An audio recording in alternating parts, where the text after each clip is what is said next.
I've been waiting more than 30 years to say this. Dad, I always told you I'd come back and get my degree.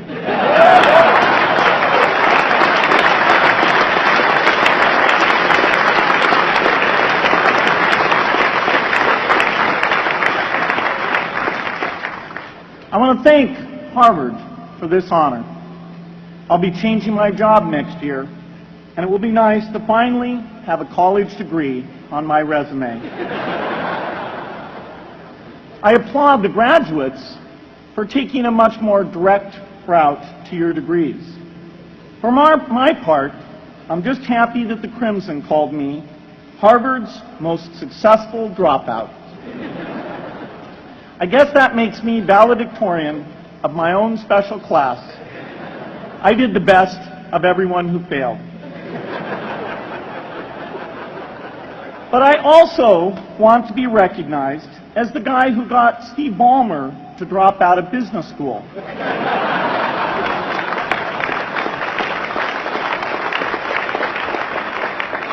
I'm a bad influence.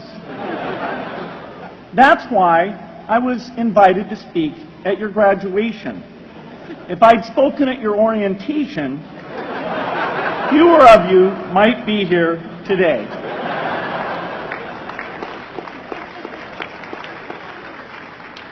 Harvard was a phenomenal experience for me.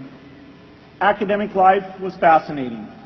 I used to sit in on lots of classes that I hadn't even signed up for.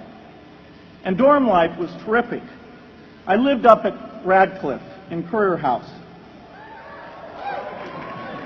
There were always a lot of people in my dorm room late at night discussing things because everyone knew that I didn't worry about getting up in the morning.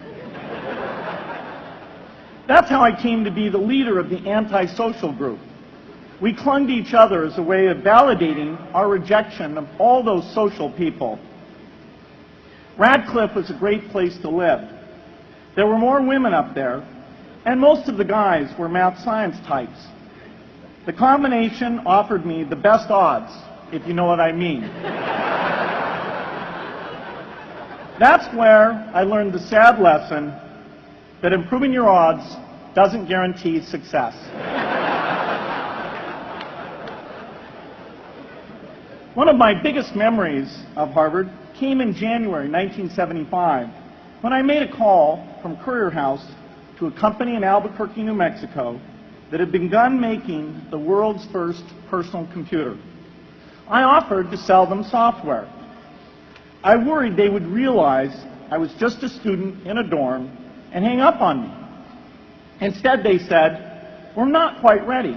Come see us in a month," which was a good thing because we hadn't written the software yet.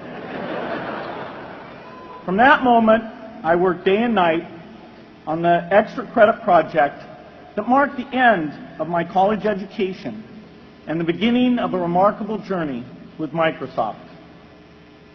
What I remember above all about Harvard was being in the midst of so much energy and intelligence. It could be exhilarating, intimidating, sometimes even discouraging, but always challenging. It was an amazing privilege, and though I left early, I was transformed by my years at Harvard, the friendships I made, and the ideas I worked on.